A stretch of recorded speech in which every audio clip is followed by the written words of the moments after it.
Hey, I just finished with some clients, and it's great work. I love doing this. But I've waited almost a week to tell you guys a story. And I was really excited when this happened, and I just wanted to take some time to really reflect and say what I wanted to say. But last week I had a client who agreed to let me share the story anonymously. And I don't even think she cares whether or not it's anonymous, but I'm going to share it anonymously. But I wanted this, and what I want to say is that this story illustrates the specificity of mediumship and the specificity of how spirits use symbols to communicate. So when I tell people about mediumship, what I'm saying is, I'm basically playing charades with the spirit world. So in order to do that, I'm giving them a space of my conscious awareness, and they are filling that with words, pictures, symbols, little tiny things that move, like little clips of, almost like a clip of a movie or whatever, like that. They give me things that make me say words that then you as the client understand. What makes it very interesting to do mediumship sometimes is when the client doesn't actually know the spirit. So let me clarify. The situation that happened was so cool, because this was a person who was saying, I would like to hear from this spirit if she is willing to talk to me, but I didn't actually know her and I'd never met her when she was alive. And so I'm like, well, as a medium, that's challenging. And so I say, this is that's challenging, but we'll see what we can do. We'll see what we can get. So there were several validations given. So the backstory is that the woman that is my client is dating a new guy, and she is also divorced. So she has an ex. So she has an ex, and now she's moved on and she's dating a new guy. The spirit is the ex-girlfriend of the new guy she's dating. Okay? So we'll call that one the spirit, and we'll call ex-husband and the new guy. All right, those are your words. All right. So one of the concerns that my client had was when she starts over, and I think most of us that got divorced are looking for something completely the opposite of what we had, right? So it's like you go through a breakup and you go through that letdown and that disappointment. Well, you really want to know that the new person is not going to be the same kind of story. It's not going to be a repeat of something that already happened. So the spirit who is her new guy's ex-girlfriend, she had given me several validations. Like, she told me where these people met, where their first date was. Like, she told me all this stuff. And then at the very end, she says, oh, he'll cut your grass for you. And my client was like, what? And then she goes, oh my God. And she says to me, Heather, no, this is not even something that I've ever put down into words or even said out loud. This is a thought. So when she met her husband a long, long time ago, she recalled him taking her to his house.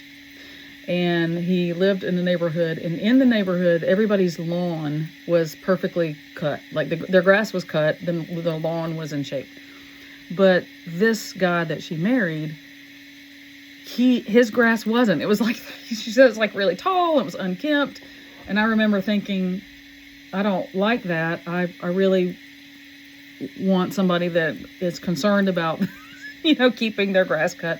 It was just a little teeny tiny red flag. but she just didn't listen to it, and she just kept going forward.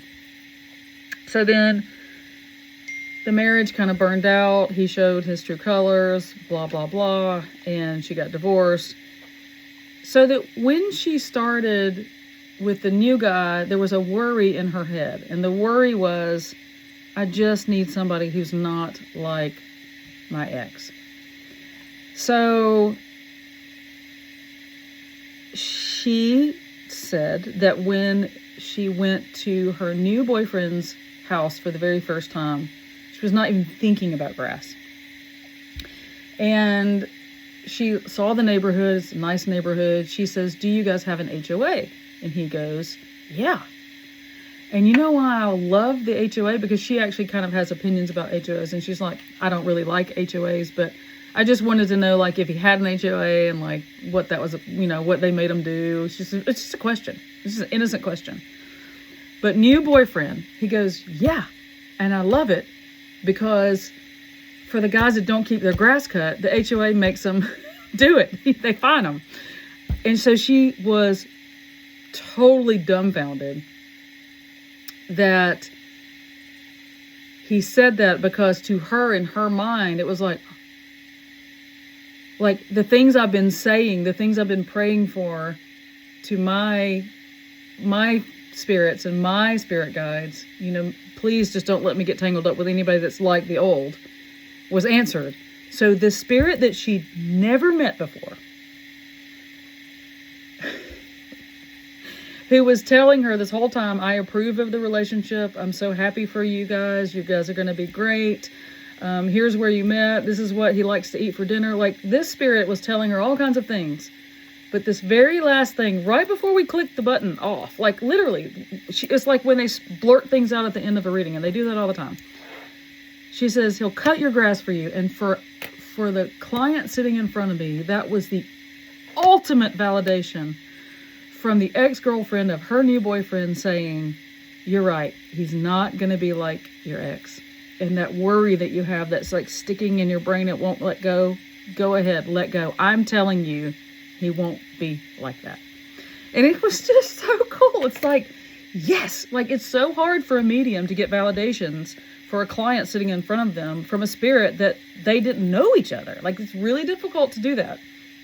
So the spirit, what we ask as mediums is that the spirit hone in on some of the things or whatever the thing is that they know. And boy, oh boy, was that like not the coolest home run? I was like, yes. And I'm a kid about this. Like, I've been doing this for more than 6 years now, but still I am like a little kid at Christmas every time. Every time a cool validation comes through, I am always going to be thrilled, because I know that those validations are the key to helping people grieve, helping people heal from grief, helping people heal whatever things that went on during the life that didn't get said or finished. It's the validations that count. If your medium cannot give you evidence like that, then you need to find another medium. And I'm not saying that I'm the medium for everybody, because that's not true. What I'm saying is, don't go to mediums that just give you bad news. Don't go to mediums that tell you there's a spell or a curse or any of that. Like, don't entertain that. Go to mediums that help you find your hope, that help you with your healing, that look for information for your highest good, and that want you to be happy. It is happiness, it is support, and it is healing. And if it's not of that, it's not what you need. And I'm just so happy I wanted to share that with you, and she gave me permission. So thanks for listening.